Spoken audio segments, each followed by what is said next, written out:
जय हिंद दोस्तों, स्वागत है आपका हमारे YouTube चैनल JMS इंस्टीट्यूट में। दोस्तों आज जो हम टॉपिक कवर करने वाले हैं इसका नाम है संघीय कार्यपालिका। दोस्तों संघीय कार्यपालिका में हम पढ़ेंगे राष्ट्रपति, उपराष्ट्रपति, प्रधानमंत्री तथा मंत्रिमंडल के बारे में। दोस्तों यह जो आपका टॉपिक है ये BA second year political science का टॉपिक है। और दोस्तों BA second year political science पर मैंने कई सारी वीडियोस बनाई हुई है, तो आप उन वीडियोस को जाकर देखिए ताकि अपने BA second year political science की तैयारी अच्छे से कर सके। दोस्तों इसके अलावा मैं आपको बताना चाहूँगा कि आज जो हम टॉपिक कवर करने वाले हैं उसके यह नोट्स हैं जिसे मैं आपको प्रोवाइड करा दूँगा अपने टेलीग्राम चैनल पर। तो आइए दोस्तों बिना टाइम वेस्ट किए हम अपने टॉपिक की शुरुआत करते हैं। देखो दोस्तों मेरा सिंपल सा फंडा है कि हमें सबसे पहले चैप्टर का मतलब समझ में आ जाना चाहिए ताकि हमें चैप्टर को समझने में कोई भी दिक्कत ना हो। तो देखो दोस्तों हमारे चैप्टर का मतलब है संघीय कार्यपालिका। तो दोस्तों संघीय कार्यपालिका का मतलब क्या है? तो देखो दोस्तों ये राष्ट्रपति, उपराष्ट्रपति, प्रधानमंत्री, मंत्रिमंडल ये जो चारों हैं ये मिलकर काम करते हैं। ठीक है दोस्तों, तो इसीलिए संघ में काम करते हैं, संघ इकट्ठा होकर काम करते हैं, तो इसे बोलते हैं संघीय। और ये काम क्या करते हैं दोस्तों?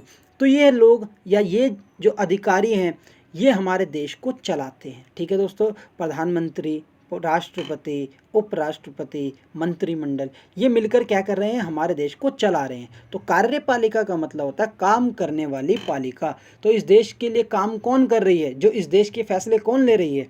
तो राष्ट्रपति, उपराष्ट्रपति, प्रधानमंत्री और मंत्रिमंडल। तो इन चारों के मिले जुले काम को कहते हैं संघीय कार्यपालिका। दोस्तों इससे पहले मैंने राष्ट्रपति जी की 2 पार्ट पे वीडियो बनाई है, तो उसे आप देख लीजिएगा। उसके बाद आज हम सिर्फ एक पार्ट में उपराष्ट्रपति जी को कवर करेंगे और आने वाले पार्ट में भी एक एक पार्ट में प्रधानमंत्री और मंत्रिमंडल को कवर कर लेंगे। देखो दोस्तों उपराष्ट्रपति के ऊपर हर साल एक क्वेश्चन या फिर 2 सालों में एक क्वेश्चन आता है शॉर्ट नोट में। ठीक है दोस्तों, इस बहुत कम ही ये बड़े नोट्स में मतलब कि 25 नंबर का क्वेश्चन आया है। तो आइए दोस्तों अब हम उपराष्ट्रपति जी को समझ लेते हैं। देखो दोस्तों उपराष्ट्रपति जी के बारे में अगर मैं आपको सीधा सीधा बताऊं तो इनकी आप तुलना कर लीजिए कहीं ना कहीं। ठीक है दोस्तों, कहाँ पर तुलना करेंगे आप? एक कि जैसे हमारे इंडियन क्रिकेट टीम में, दोस्तों इंडियन क्रिकेट टीम में क्या है कि जब कैप्टन नहीं आता तो वाइस कैप्टन काम करता है ना। तो राष्ट्रपति जी का क्या है, उपराष्ट्रपति जी का उपराष्ट्रपति जी का क्या है कि अगर राष्ट्रपति जी किसी कारणवश काम नहीं कर पा रहे, चाहे बीमारी के कारण या कोई भी कारण हो, तो उस टाइम में हमारे उपराष्ट्रपति जी उनका काम संभालते हैं, वो राष्ट्रपति की तरह काम करते हैं। लेकिन दोस्तों उपराष्ट्रपति जी की बहुत सी वैल्यू भी है और उपराष्ट्रपति जी कभी भी चुन कर बने जाते हैं। तो उन सब के बारे में हम पढ़ेंगे कि उपराष्ट्रपति जी को चुना कैसे जाता है, उपराष्ट्रपति जी कौन है, उसके अलावा उनकी क्या क्या जिम्मेवारियां हैं, वो कैसे काम करते हैं। तो यह सब चीज़ें और इतिहास में कब कब उपराष्ट्रपति जी ने राष्ट्रपति का पद संभाला है, यह सब चीज़ें हम पढ़ेंगे। तो दोस्तों प्लीज़ मुझे कमेंट करके बताइएगा कि आपको चैप्टर का मतलब समझ में आया कि नहीं और कहाँ पे कोई दिक्कत आई। तो देखो दोस्तों अब हम पढ़कर से समझते हैं। भारत के उपराष्ट्रपति राज्यसभा के पदेन सभापति होते हैं और उनका मुख्य कार्य राज्यसभा की बैठक की अध्यक्षता करना है। तो देखो दोस्तों आपको पता ही है संसद के 2 भाग हैं। वैसे तो संसद 3 चीज़ों से मिलकर बनती है, राष्ट्रपति, लोकसभा, राज्यसभा। लेकिन लोकसभा का हेड अध्यक्ष आपको ही पता कौन होते हैं? प्रधानमंत्री। राज्यसभा का कोई हेड नहीं होता, इसीलिए वहाँ पर उपराष्ट्रपति जी को हेड बनाया गया। तो जैसे लोकसभा के प्रधानमंत्री हेड होते हैं, राज्यसभा के कौन हेड होते हैं? उपराष्ट्रपति। तो उनका काम क्या है उपराष्ट्रपति जी का कि वो राज्यसभा का सदस्य नहीं है लेकिन अध्यक्षता करते हैं, उनको लेकर चलते हैं।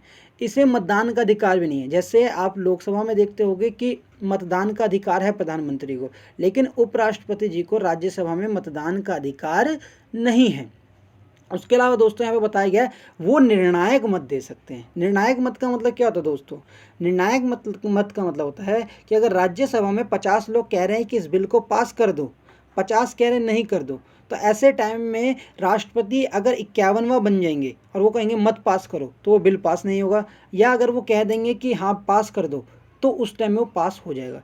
तो इसका मतलब यह है जब ऐसी स्थिति आ जाए कि दोनों चीज़ बराबर हो। ठीक है दोस्तों, जैसे मान के चलो आप ये रहे 4 बंदे, ठीक है मान के चलो, और ये 4 बंदे, ठीक है, और यहाँ पर मैं उपराष्ट्रपति हूँ। एक एग्जाम्पल दोस्तों समझा रहा हूँ, यहाँ पर मैं उपराष्ट्रपति, मैं कोई भी XYZ हूँ, ठीक है, और यहाँ पर इन चारों ने कहा कि इस देश में शिक्षा फ्री होनी चाहिए। और ये कहेगा नहीं, इस देश में शिक्षा बहुत कम फ्री होनी चाहिए, क्योंकि फ्री में बच्चों को वो एजुकेशन नहीं मिल पा रही। अब यहाँ पर जो उपराष्ट्रपति है वो इन दोनों में वोट नहीं दिया उसने, लेकिन अब जहाँ पर जिसकी तरफ उन्होंने वोट दे दिया वो निर्णायक, वो जीत जाएगा। तो ऐसा मतलब यहाँ पर यही होता है कि उपराष्ट्रपति जी का जो वोट होता है वो निर्णायक मत में होता है। वो वैसे वोट नहीं देते, लेकिन जब वोट फंस जाए तो वो जो वोट देते हैं वही मेन हो जाता है। राष्ट्रपति की अनुपस्थिति में कार्यभार अधिकतम 6 माह तक संभालते हैं। इस दौरान राष्ट्रपति के समस्त अधिकार, शक्ति, वेतन, भत्ते एवं अन्य सुविधाएं प्राप्त करते हैं। तो देखो दोस्तों, अगर राष्ट्रपति जी को कुछ भी हो जाता है तो उपराष्ट्रपति जी वहाँ पर उनकी जगह पर 6 महीने तक बैठेंगे, और 6 महीने में उन्हें राष्ट्रपति वाली हर चीज़ मिलेगी, शक्तियाँ मिलेगी, वेतन मिलेगा, भत्ता मिलेगा। इसके अलावा दोस्तों ये भी इस बात है कि 6 महीने में उन्हें राष्ट्रपति चुनकर लाना ही होगा। ठीक है दोस्तों, यहाँ तक समझ में आ गया आपको।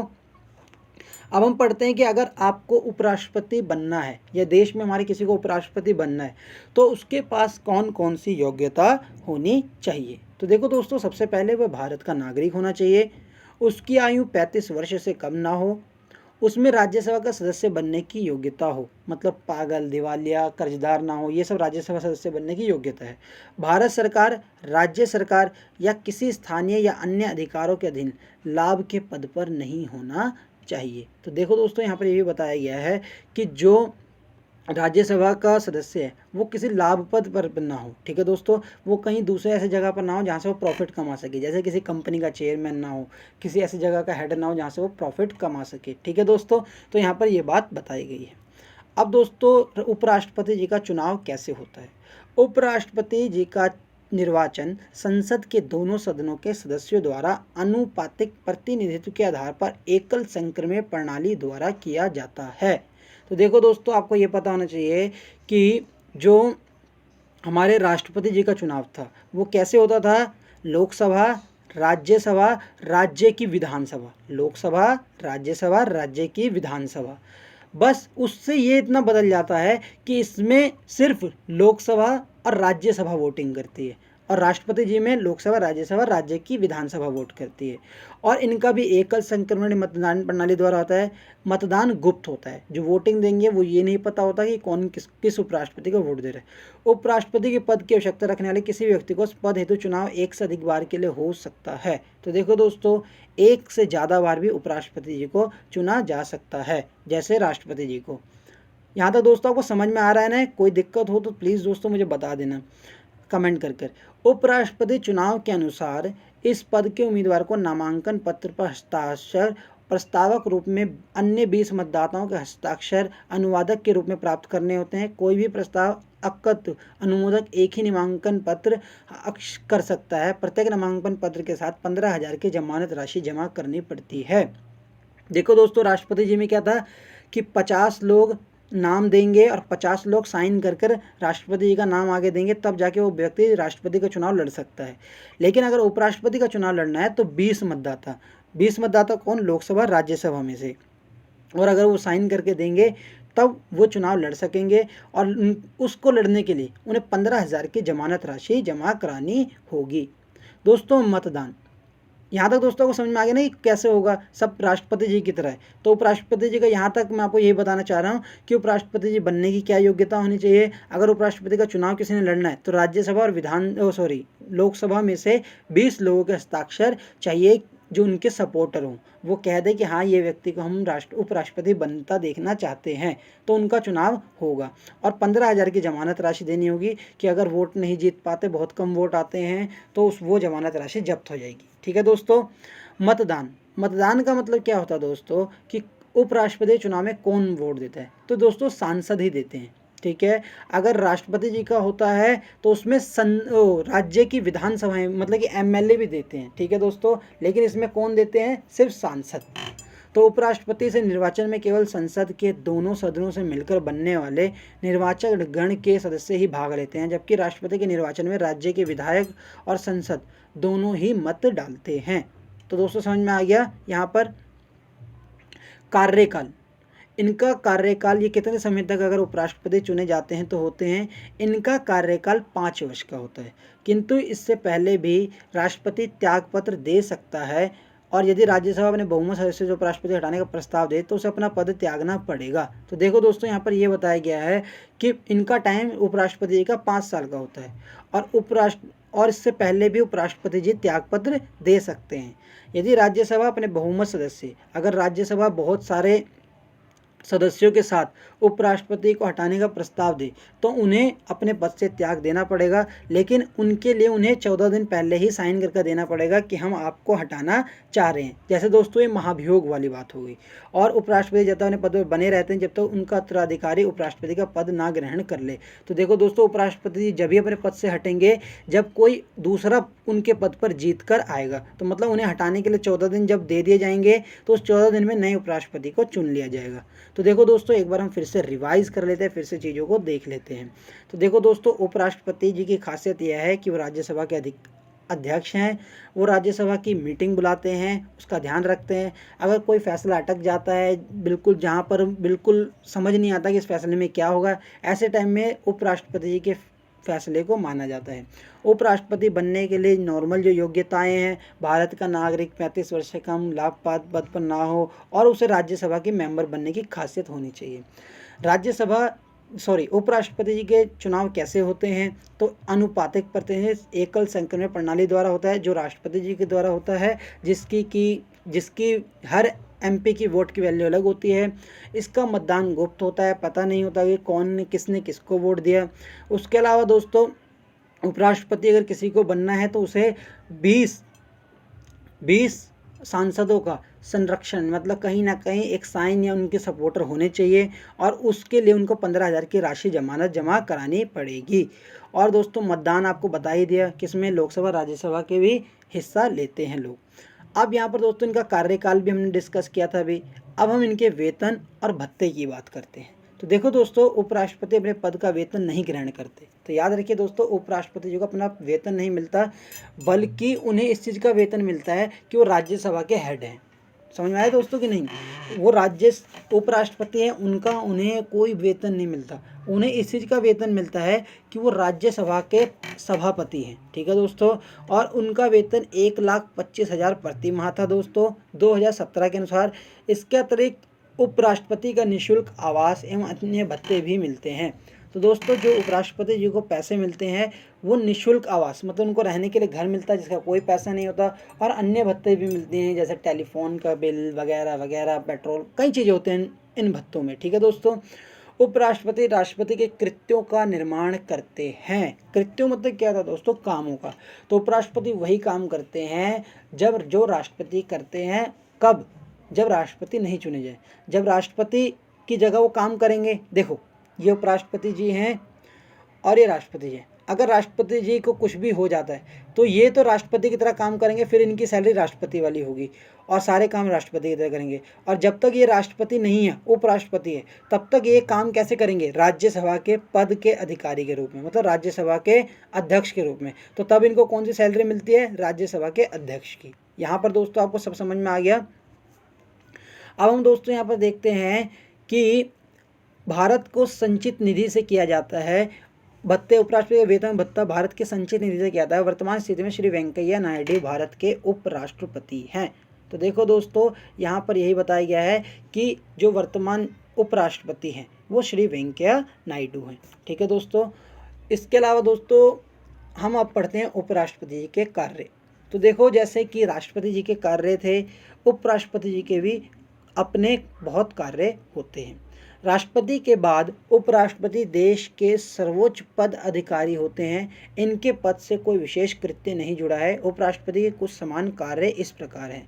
तो देखो दोस्तों, उपराष्ट्रपति जो हैं, अगर आप नॉर्मल से चीज़ देखोगे तो उनका काम उपराष्ट्रपति में यही है कि कभी राष्ट्रपति जी को कुछ हो जाता है तो वो काम करेंगे, इसके अलावा वरना वो राज्यसभा के अध्यक्ष के रूप में काम करते हैं। तो उनकी हम जो ज़्यादा जिम्मेवारी जो पढ़ेंगे उपराष्ट्रपति जी की, वो ये पढ़ेंगे कि वो राज्यसभा के अध्यक्ष के रूप में क्या काम करते हैं।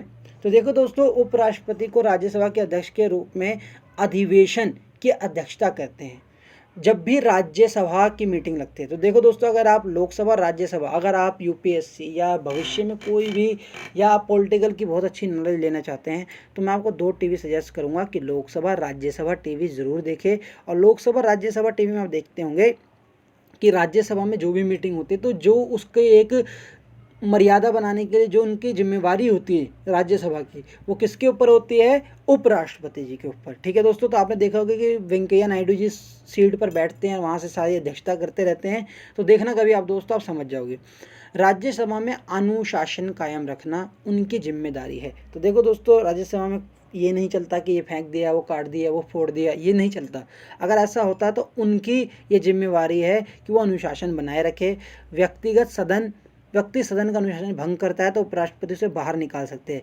अगर कोई हल्ला कर रहा है, पेपर फाड़ रहा है, परेशान कर रहा है, तो उपराष्ट्रपति जी के पास ये अधिकार है कि वो उनकी बाहर निकाल सकते हैं। ठीक है दोस्तों, उनके आज्ञा के बिना सदन के कोई सदस्य नहीं बोल सकता, उन्हें साधारणतः मत देने का अधिकार नहीं है। तो देखो दोस्तों, कोई भी बिना उपराष्ट्रपति से पूछे नहीं बोल सकता और उन्हें साधारणतः मत देने का अधिकार नहीं है। तो देखो दोस्तों, जैसे वीडियो के शुरू में ही मैंने आपको बताया था कि उपराष्ट्रपति वोट नहीं दे सकते, बल्कि उपराष्ट्रपति वोट नहीं दे सकते बल्कि वो निर्णायक मत दे सकते। तो वही बात है दोस्तों। उसके अलावा दोस्तों, जब बिल को राज्यसभा पास कर दी थी तो उस पर उपराष्ट्रपति हस्ताक्षर करते हैं। संक्षेप में, उपराष्ट्रपति राज्यसभा के अध्यक्ष के रूप में सभी कार्य करता है जो एक अध्यक्ष को करने चाहिए। तो देखो दोस्तों, जैसे देश में कोई भी कानून बनता है, ठीक है, कोई भी विधेयक कानून बनता है तो राष्ट्रपति उस पर साइन करते हैं ना। तो कोई भी बिल अगर राज्यसभा से लोकसभा में भेजा जाता है या लोकसभा में राज्यसभा में भेजा जाता है और राज्यसभा से पास करता है तो राज्यसभा की पास करने की मोहर उपराष्ट्रपति उस पर लगाते हैं। तो यहाँ पर यही समझना होगा। ठीक है दोस्तों, अब यहाँ पे कह रहे हैं कि उपराष्ट्रपति के रूप में वह कोई कार्य नहीं करते। तो दोस्तों, यहाँ पर यह बताया गया है कि जो हमारे उपराष्ट्रपति है वो उपराष्ट्रपति का कोई कार्य नहीं कर रहे। वो सब जो कार्य करते हैं नॉर्मली, वो किसका काम करते हैं? राज्यसभा का अध्यक्ष का। उसी समय आरंभ हो जाता है जब राष्ट्रपति की मृत्यु, त्याग पद से हटाए जाने या अन्य कारण से उनके पद में खाली होता है। जब तक नया राष्ट्रपति निर्वाचित होकर पद ग्रहण नहीं कर लेता तब तक उपराष्ट्रपति राष्ट्रपति के रूप में कार्य करते हैं। दोस्तों, उपराष्ट्रपति का एक ही काम है। वो काम क्या है कि अगर राष्ट्रपति जी किसी कारणवश नहीं अपनी जगह या कुछ छोड़ देते हैं तो वो राष्ट्रपति की तरह काम करते हैं। जून 1960 में डॉक्टर राजेंद्र प्रसाद की 15 दिन के सोवियत संघ की यात्रा के समय सर्वप्रथम तत्कालीन उपराष्ट्रपति डॉक्टर राधाकृष्णन को राष्ट्रपति के कार्य का निर्वहन करना पड़ा था। तो देखो दोस्तों, 1960 में जब डॉक्टर राजेंद्र प्रसाद हमारे राष्ट्रपति जी थे वो सोवियत संघ की यात्रा में गए थे तो यहाँ पर उपराष्ट्रपति की जरूरत पड़ गई थी देश में राष्ट्रपति के रूप में। तो उस टाइम में डॉक्टर श्री राधाकृष्णन जो थे, जो हमारे सबसे प्रथम उपराष्ट्रपति जो थे, उन्होंने राष्ट्रपति जी का पद संभाला था। इसके बाद मई 1961 में डॉक्टर राजेंद्र प्रसाद के गंभीर रूप से बीमार हो जाने के कारण दोबारा डॉक्टर राधाकृष्णन को राष्ट्रपति के कार्यों का निर्वहन करना पड़ा था। उसके बाद राष्ट्रपति डॉक्टर जाकिर हुसैन की मृत्यु के बाद उपराष्ट्रपति श्री वी गिरी ने राष्ट्रपति के रूप में कार्य किया था। तो देखो दोस्तों, ये आपको तीनों टाइमलाइन में दिखा रहा है कि एक टाइम में वो यात्रा पर गए थे इसलिए उनका काम संभाला, दूसरी बार में वो बीमार पड़ गए थे तो मतलब कि राष्ट्रपति का काम संभाला, तीसरी बार में जब मृत्यु हो गई तो मतलब कि बीमार, मृत्यु, यात्रा, किसी भी टाइम जब राष्ट्रपति उपलब्ध नहीं है और राष्ट्रपति की ज़रूरत है तो ऐसे टाइम में उपराष्ट्रपति जी राष्ट्रपति जी का काम संभालते हैं। ठीक है दोस्तों, राष्ट्रपति कार्य का निर्वहन अधिनियम 1969 के प्रावधान के अनुसार यदि मृत्यु, त्यागपत्र हटाए जाने तो किसी अन्य कारण से राष्ट्रपति तथा उपराष्ट्रपति दोनों के पद ही रिक्त हो जाते हैं। ठीक है दोस्तों, तो ये अधिनियम है, ये कानून है जो बहुत अच्छा सोचा गया था कि अगर मान के चलो राष्ट्रपति जी भी को दुर्भाग्यवश कुछ हो जाता है और उस समय उपराष्ट्रपति जी को भी दुर्भाग्यवश हो जाता है कुछ, तो ऐसे टाइम में इनका काम कौन संभालेगा? तो देखो दोस्तों, ऐसे टाइम में इस प्रावधान के तहत ये बोला गया कि जो सुप्रीम कोर्ट के मुख्य न्यायाधीश होंगे वो ये काम को संभालेंगे। अगर वो भी उस टाइम में नहीं हैं तो ऐसे टाइम में जो कोई उच्च न्यायालय, अन्य न्यायाधीश जो होंगे उच्च पद पर, वो न्यायाधीश इसको संभालेंगे। तो यहाँ पर कहीं ना कहीं एक नया व्यवस्था की गई कि ऐसा कभी नहीं होगा कि राष्ट्रपति या उपराष्ट्रपति का पद खाली रहे, उनके काम के लिए किसी न किसी को वहाँ पर रखा जाएगा, फिर चुनाव दोबारा होकर उन्हें लाया जाएगा। तो 1969 के प्रावधान के अनुसार यदि मृत्यु, त्यागपत्र हटाए जाने तक किसी अन्य कारण से राष्ट्रपति तथा उपराष्ट्रपति दोनों के पद ही खाली हो जाते हैं तो भारत का मुख्य न्यायाधीश उनकी अनुपस्थिति में उच्चतम न्यायालय का वरिष्ठ न्यायाधीश राष्ट्रपति के पद कार्य को उस समय तक निर्वहन करेगा और जब तक कि नया राष्ट्रपति संविधान के प्रावधानों के अनुसार निर्वाचित होकर अपना पद धारण नहीं कर लेता अथवा नया राष्ट्रपति उपराष्ट्रपति निर्वाचित होकर राष्ट्रपति के रूप में कार्य आरंभ नहीं कर देता। तो देखो दोस्तों, यहाँ पर यही बताया गया कि न्यायाधीश देखेंगे कि किस तरीके से उपराष्ट्रपति जब तक नहीं आते तो किसे रखा जाए, और उपराष्ट्रपति के आते ही फिर वो उपराष्ट्रपति राष्ट्रपति की तरह काम करेंगे और फिर राष्ट्रपति का चुनाव उस तरीके से होगा। तो यहाँ पर कहीं ना कहीं कभी भी यह कोशिश की गई है इस अधिनियम के तहत, इस एक्ट के तहत, कि जो राष्ट्रपति का पद हो वो कभी खाली ना रहे, राष्ट्रपति का जो पद है वो कभी खाली ना रहे। उपराष्ट्रपति जी का यह कर्तव्य होता है कि जब कभी उस राष्ट्रपति का त्यागपत्र प्राप्त हो, मान के चलो दोस्तों कि कभी राष्ट्रपति जी अपना पद त्याग देना चाहते हो तो उनकी सूचना वो उपराष्ट्रपति को अपना त्यागपत्र देते हैं। तो ये आपने पिछली वीडियो में पढ़ा था कि राष्ट्रपति कभी त्यागपत्र देंगे तो उन्हें उपराष्ट्रपति को देना होगा और उपराष्ट्रपति लोकसभा के अध्यक्ष को बताएगा। ठीक है दोस्तों, तो यहाँ पर यही बताया गया है कि उपराष्ट्रपति जब कभी राष्ट्रपति का त्यागपत्र उनके हाथ में मिलेगा तो उनको सूचना तुरंत लोकसभा के अध्यक्ष को देनी होगी। और मोहम्मद हिदायतुल्लाह अभी तक भारत के एकमात्र ऐसे मुख्य न्यायाधीश है जिन्होंने राष्ट्रपति के कार्य का निर्वहन किया है। ऐसी स्थिति जब उत्पन्न हुई थी जब डॉक्टर जाकिर हुसैन की मृत्यु के बाद कार्यकारी राष्ट्रपति कार्य कर रहे थे, तत्कालीन उपराष्ट्रपति श्री वीवी गिरी अपने पद से त्यागपत्र देकर राष्ट्रपति चुनाव में उम्मीदवार हो गए थे। तो देखो दोस्तों, यहाँ पर यही बताया गया था कि जो राष्ट्रपति थे वो उपराष्ट्रपति का काम संभाल रहे थे और उपराष्ट्रपति राष्ट्रपति का चुनाव भी लड़ रहे थे। तो ऐसे टाइम में किसने संभाला था उपराष्ट्रपति का पद? तो यहाँ पर ये बताया गया है कि इस तरीके से जो सबसे पहले जज थे जिन्होंने ये चीज़ उपराष्ट्रपति का पद संभाला था वो थे हिदायतुल्लाह। कौन थे दोस्तों? मोहम्मद हिदायतुल्लाह, जिन्होंने राष्ट्रपति का पद संभाला था और उपराष्ट्रपति और राष्ट्रपति का चुनाव लड़ रहे थे। तो यहाँ पर ये बताइए, और जो उपराष्ट्रपति का पद था वो वीवी गिरी ने संभाला था। तो दोस्तों समझ में आ गया। यहाँ पर अनेक सामाजिक समारोह पर उपराष्ट्रपति राष्ट्र का प्रतिनिधित्व करते हैं, वे उनके शैक्षणिक तथा सामाजिक उत्सव में भाग लेकर शोभा बढ़ाते हैं। देखो दोस्तों, उपराष्ट्रपति जी की बहुत वैल्यू है।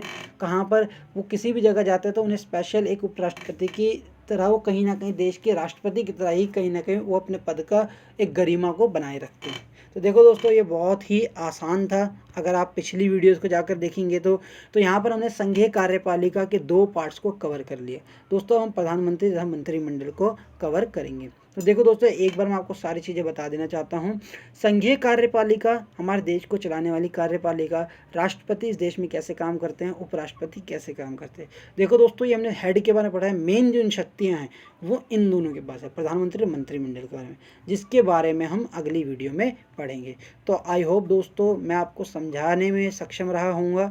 इसके अलावा दोस्तों प्लीज़ मुझे कमेंट करके बताइए कि वीडियो कैसी लगी, क्या कमी रही, उस कमी को हम कैसे दूर कर सकते हैं। प्लीज़ अपना जो फीडबैक है मुझे देते रहिए, क्योंकि आपका फीडबैक जो है मेरे लिए बहुत बहुत बहुत इंपॉर्टेंट है। तो प्लीज़ दोस्तों फीडबैक ज़रूर दें। अपना ध्यान रखें। जय हिंद, जय भारत, भारत माता की जय।